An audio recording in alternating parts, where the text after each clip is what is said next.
Please identify yourselves.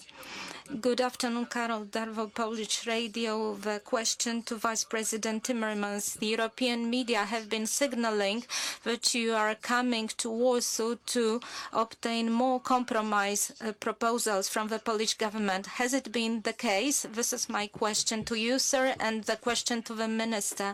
Is the Polish government ready to come up with new proposals? And Mr. Vice President, what is your view of the proposals submitted by PiS so far? Well, you know, today is a moment where, and this was also, I think, the wish of the Polish government, but certainly my wish, is that we clarify in great detail all the positions we have. We had expressed this, the Commission had expressed this in our recommendations. The Polish government had reacted to that, and it was good today to have a full discussion on these issues, and not just, as I said, with representatives of the government, also with other stakeholders in the issue. And I hope we can continue this dialogue. Our aim is to find solutions. In that context, I will be very interested to see the developments also in the same over the next week. But I cannot draw conclusions on that right now. I have to wait for concrete measures and concrete steps to be taken, but I will follow this very closely with great attention, again in a spirit of trying to find solutions to an issue that I think we need to solve. I think that there was a discussion on particular solutions, but the point was just to present certain comprehensive line in reforming our judiciary.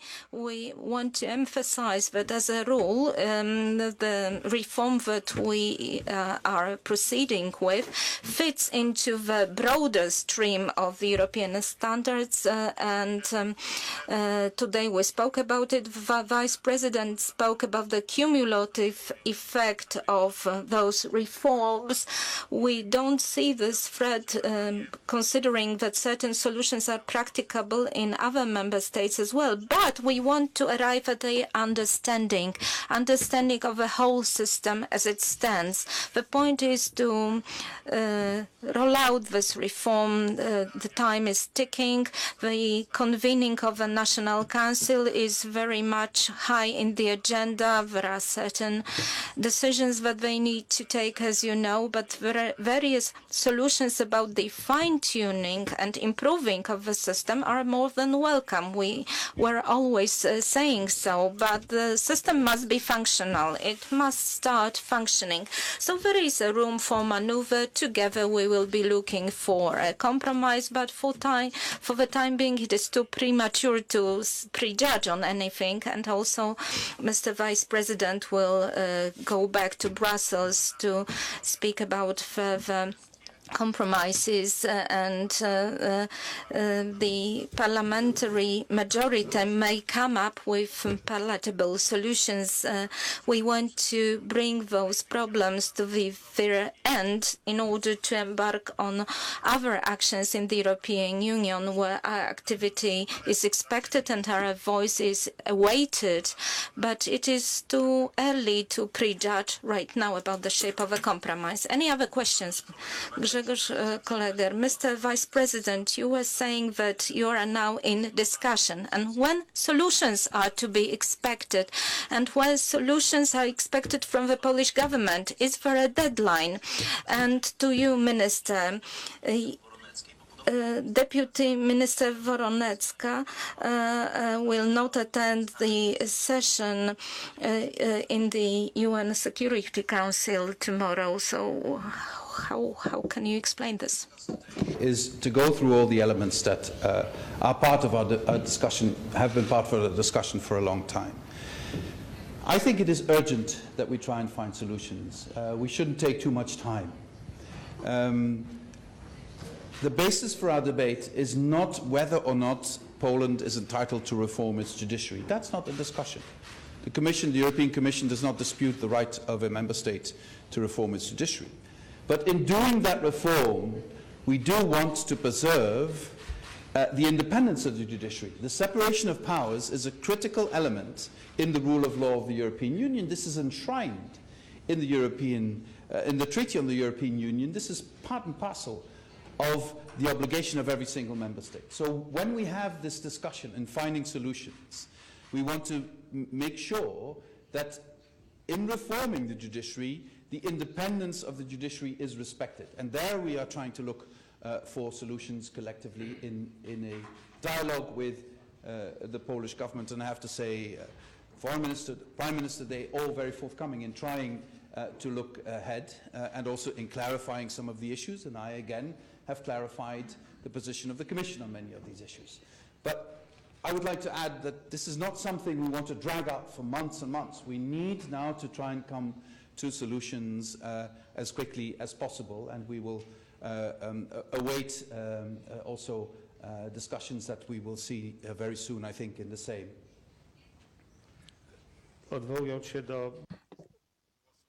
Now, seconding what Vice President Timmermans has been just saying, yes, indeed, we have a right to reform our judiciary.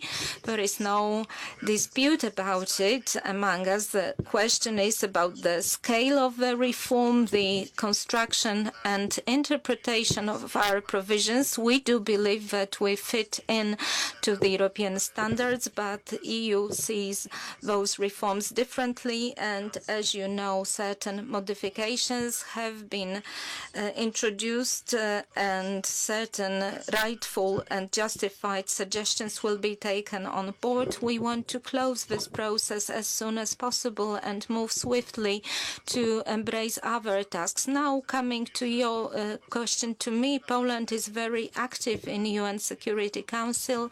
Recently, it seconded a resolution on the situation in Lebanon in cooperation with France on the use of chemical weapons in Syria. These are grave problems. We are very active. This month I will attend the Security Council's session personally to speak about peace operations. In May we have Poland's presidency and President Andrzej Duda on May the 17th will chair the debate on the role of the international law. I will attend another debate late May. So I had the pleasure of being on 2 occasions already at the session of the Security Council. It is only normal that we now and then are replaced by our substitute. So this is nothing out of the ordinary. Thank you. Do we have other questions? Good afternoon, Paweł Sobczak, Reuters. The question to Vice President, since you have not responded clearly, what is your evaluation of the changes that were suggested by the government of peace, of the law and justice? The changes that are suggested, are they sufficient, or would you expect further changes? Can they close the procedure under Article 7? We have seen some developments in the same. We follow them closely and we will analyze them closely, but I think we have not seen the end of the developments yet, and we will look for further developments and we will give our assessment once these developments have become final, so that we can give a clear assessment of the developments. I hope this will be positive, but it depends on what is going to happen in the next days and weeks. I certainly hope we can find solutions. I want to be an optimist in that. I have sensed a strong will on the side of the Polish government to come to solutions. There is a strong will also on the side of the Commission, but the proof of the pudding will be in the eating, and the pudding is not on the table yet. About this comment, well, one could see certain differences in interpretations of the voices of the parliamentary majority. There may be certain fears that we will keep improving the reform of the judiciary, but will never arrive at perfection. So we'll try to reform and amend certain package of changes and then close the matter, because there is a risk that will never make you 100% satisfied. So various strategies might be put in place. Maybe we should really fix a package of things to be improved and deliver on it, and without looking for some minor ins and outs. Well, the time is almost up. Would you please ask your last question? Good afternoon, Dominika Workowska, Fakty TVN. Minister, don't you think that we should really abstain from enforcing on the laws before you strike a compromise? I'm sorry, I have missed the first part of your question, madam. Should we not really stop enforcing and acting in line with the new laws until you have reached compromise? No, the legislative process is time-consuming.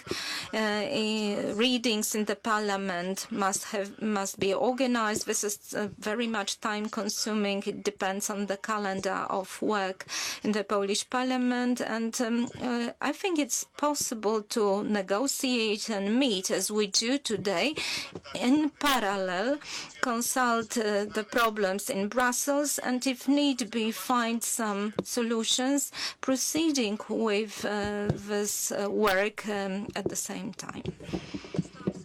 So I obtained a signal that there is one more question. If you agree, Vice President. Good afternoon, Justyna Sieklucka, TVN24. Taking the opportunity of this meeting, can I ask your comments on the result of elections in Hungary? In Politico, Mr. Vice President, we read that the result of the elections means reinforcement of populists in Europe and ushers in debate. Do you expect such a debate and dispute in the European Union in the wake of Hungarian elections? Thank you. We have seen a lot of rhetoric during the electoral campaign, and I was elected 6 times to a national parliament. I'm used to rhetoric in electoral campaigns. It's part of it. And now we will see what Prime Minister Orbán will do when he acts with his new mandate. And what inspires me is that, like with the vast majority of Polish people, a vast majority of Hungarian people feel a strong sense of belonging to the European Union. And this is, I think, what will dictate our common future. I see this, I'm by now somebody with a lot of years in my baggage. I have seen Europe in different forms. I've come to this country when it was still a dictatorship. I've also come to Hungary when it was still a dictatorship. You are fortunate to be of an age to never have seen that. And we, as Europeans, have a strong duty to make sure that you will never see it, and my children will never see it back again. And I am comforted by the fact that an overwhelming majority of Poles and an overwhelming majority of Hungarians feel a strong attachment to the European Union. And we as politicians, whatever we say about Brussels, whatever we say about anything else, have to deal with that reality. Our people want to be part of the European family, and that should be the guiding principle of our politics in Hungary, in Poland, in the Netherlands, in Belgium, in every single member state. Odpowiadając na te pytanie. When taking your questions, I want to take this opportunity to offer congratulations to the Hungarian nation. There was excellent turnout. We have good cooperation, Poland's cooperation with Fidesz, and Prime Minister Orbán is very good, is in very good shape. The visits that have been paid by Prime Minister Morawiecki to Hungary also corroborate the good shape of cooperation. Also, Hungary was always on our side in our dispute about Article 7. So we want to work together with Hungary in the future as well. And I would not call Fidesz populists and the victory of Fidesz as populists gaining the upper hand. No, this is the part of the European Union. This is the views that have the right to be articulated in the European Union. And to the best of my knowledge, Hungary is a stable democracy and speaks in favor of close-knit European integration.